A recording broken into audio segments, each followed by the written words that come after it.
wabarakatuh. Semangat pagi anak-anak. Jumpa lagi dengan saya Miss Indah. Bagaimana kabarnya hari ini? Kabar baik bukan? Ibu berharap semua dalam keadaan sehat selalu dan tentunya masih semangat walau belajar dari rumah. Kali ini kita akan belajar kelas 4, tema 4, berbagai pekerjaan, subtema 2, pekerjaan di sekitarku, pembelajaran 4. Sebelum pembelajaran dimulai, marilah kita semua berdoa sesuai dengan agama dan keyakinannya masing. Sikap apa lagi ya yang harus dimiliki oleh seorang dokter? Anak-anak, ibu mau bertanya ya, apakah ada di antara kalian yang ingin menjadi dokter?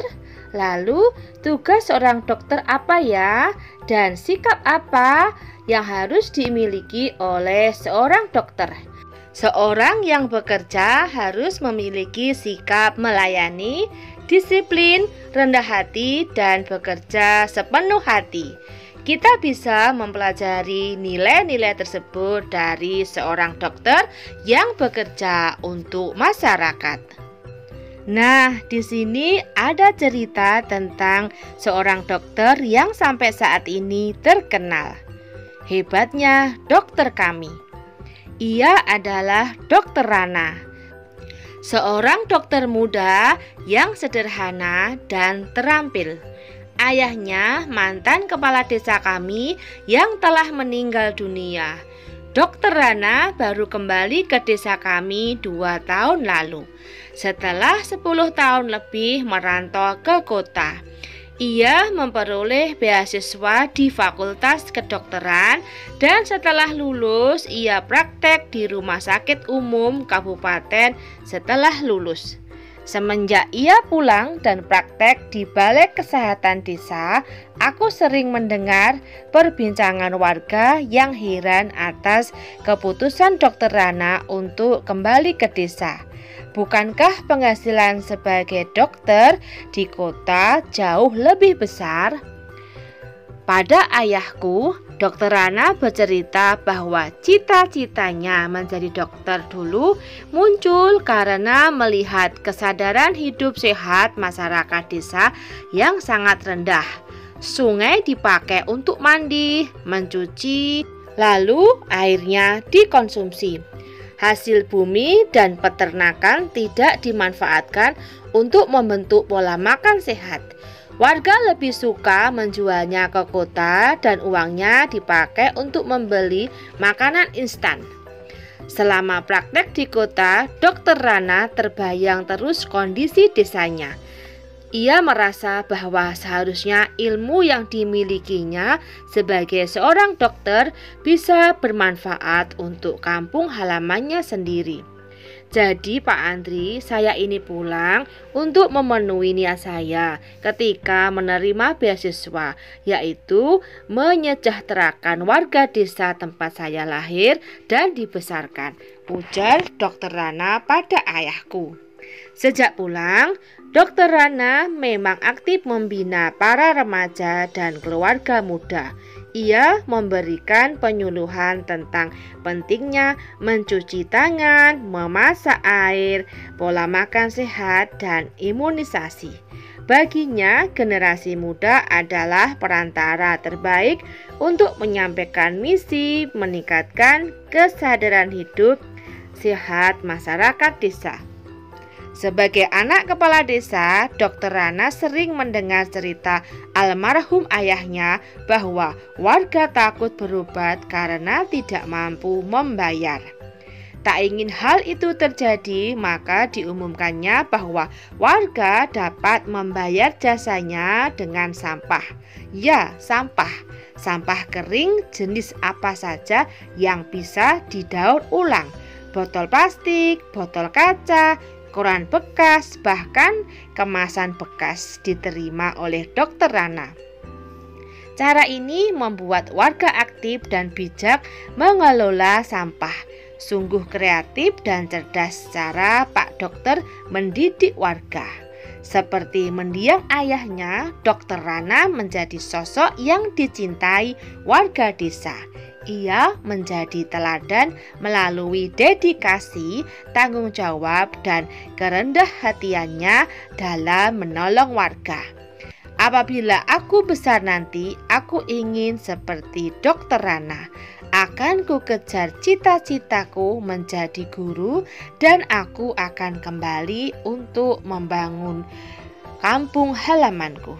Nah, anak-anak, ini adalah ungkapan penulis tentang kisah Dokter Rana. Apa yang dilakukan Dokter Rana untuk warga desa? Beliau praktek di Balai Kesehatan Desa.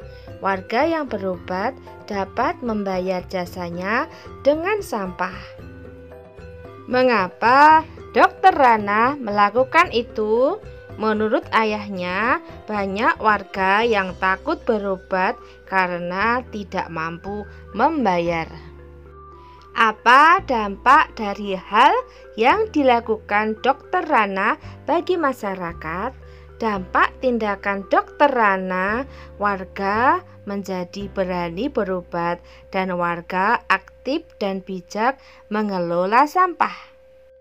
Bagaimana perasaan masyarakat terhadap Dokter Rana? Dokter Rana pasti mau membantu masyarakat dan perasaannya akan merasa senang karena bisa membantu sesama. Beberapa sikap yang patut kita contoh dari Dokter Rana. 1. Dedikasi. 2. Tanggung jawab. 3. Kerendahan hati. 4. Suka menolong.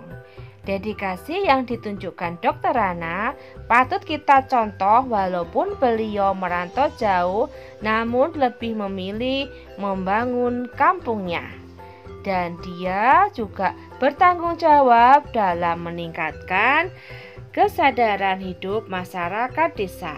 Beliau juga mau bekerja tanpa mengharapkan imbalan dan hanya dibayar dengan sampah. Beliau mau menolong warga yang tidak mampu agar dapat berobat tanpa harus mengeluarkan uang. Hal-hal baik yang bisa kita contoh dari Dokter Rana. Hal baik yang bisa dicontoh adalah tanggung jawab dan kerendahan hati Dokter Rana dalam menolong warga. Dari Dokter Rana kita belajar bahwa ketika kita bekerja haruslah bermanfaat bagi orang lain. Menjadi seorang dokter juga harus rendah hati dan menghargai orang lain. Masih ingatkah kamu dengan cerita Dayu yang diejek oleh Dadu? Apa yang dapat kamu lakukan supaya hal itu tidak terjadi? Buatlah kesepakatan kelas dengan teman-teman supaya antar teman tidak saling menyakiti. Ini adalah contoh kesepakatan kelas, yaitu tertib, jujur, peduli, berbagi, menghargai, tepat waktu, percaya diri, bekerja sama, bicara bergantian, bertanggung jawab, bermain bersama, kelas bersih dan rapi, berusaha melakukan yang terbaik. Ketika kesepakatan kelas itu dilakukan, maka setiap warga kelas akan merasa nyaman. Mereka merasa dihargai. Ketika kamu menghargai semua orang, maka kamu sudah mengaplikasikan sila kedua, Pancasila. Tidak hanya Dokter Rana yang mempunyai sikap baik, Paman Udin juga mempunyai sikap yang perlu kita contoh. Jadi ketika kita sudah mulai menghargai orang lain, berarti kita sudah menerapkan sila kedua Pancasila yang berbunyi kemanusiaan yang adil dan beradab. Demikianlah video pembelajaran kali ini. Semoga bermanfaat.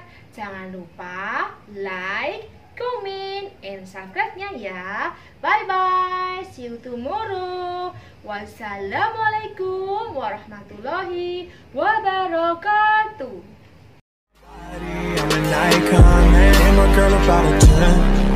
should fuck her in a